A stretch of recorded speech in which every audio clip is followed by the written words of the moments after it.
had enough songs.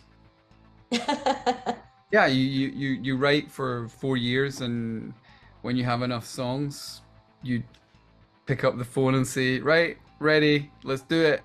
It's like you have enough.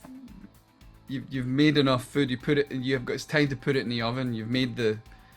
Let's go do this, because otherwise it But it's basic math. No, I don't think so. I think I write the songs exactly the way I wrote them when we put them out on CDs, when we put them out on vinyls, when we recorded them on tape, when we recorded them digitally. It was all written the same way, still the same way. Yeah, the cover, so the band were in Los Angeles, we recorded the album here. I thought, while we're all here, we should use the city of Los Angeles as a backdrop in some way. I reached out to Stefan Ruiz, who shot The Man Who, The Invisible Band, and The Boy With No Name, and I felt like we could do this one at night time, because the first one that he shot was in the morning, the second one he shot was in the afternoon, the third one he shot was at sunset. So it was logical that the only time left is nighttime. So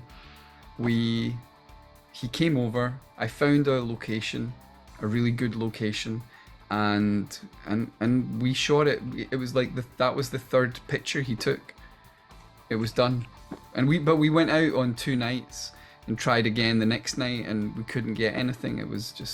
We never got it. But we got it on the first night. I wanted the first song to be Raise the Bar, but by the time Raise the Bar was coming out, I think it was felt that there's something seasonal to Raise the Bar, because it's cold outside, it's warm in here, and it just felt like it should be later in the year. So we decided that we'd go with Gaslight, because it sounded kind of good on the radio when we heard it on the radio. One of our in the UK, the guy who goes to the radio stations, he played it. He got it played. He got to hear it on the radio. Someone played it. Sneakily played it, and he's like, it sounds amazing, so let's do that first, and then we do this one next, and then we'll come to Raise the Bar down the line. So yeah, it sounds great. It's really good. It's up. It's very immediate, catches your attention, and it's a good way to start the whole album thing with high energy. I think bars are important for everyone. They're places where you go to forget about your life for a minute. You go in and you have a drink, maybe you meet your friend there. They're very neutral spaces, so lawyers and astronauts and poets and singers and artists and plumbers and electricians and everyone will go to a bar. And in our case, like way 30 years ago, we rehearsed above a bar in Glasgow, and we would I met my drummer from Travis, Neil. He worked in a bar in Glasgow, and that's how I met him. Bars are these amazing, cool places. This bar that we write about, yeah, the band, we've been there. I found some pictures the other night from when maybe 10 years ago of us in this bar. But bars are special. They're like, music is kind of the same. Music and bars are kind of the same. You go to a show to forget. You go to a show to come together with people who you might not stand beside, and you have something in common with them, which is that you're human and that you're together, you know. So it's like bars and music and art and all these things go hand in hand, which is why, you know, Chris and Brandon sing on it, because they're friends of ours, and it's all about friendship and coming together. It's a small bar. And you could go on Google Maps and put black and white, and you'll see the bar. You'll see inside the bar. Oh, So nice. that's why in the song it says Black and White, Bittersweet. It's the name of the bar. It's called Black and White. Johnny is the owner. Jack is Johnny's friend. Chris, who's mentioned, is Johnny's brother.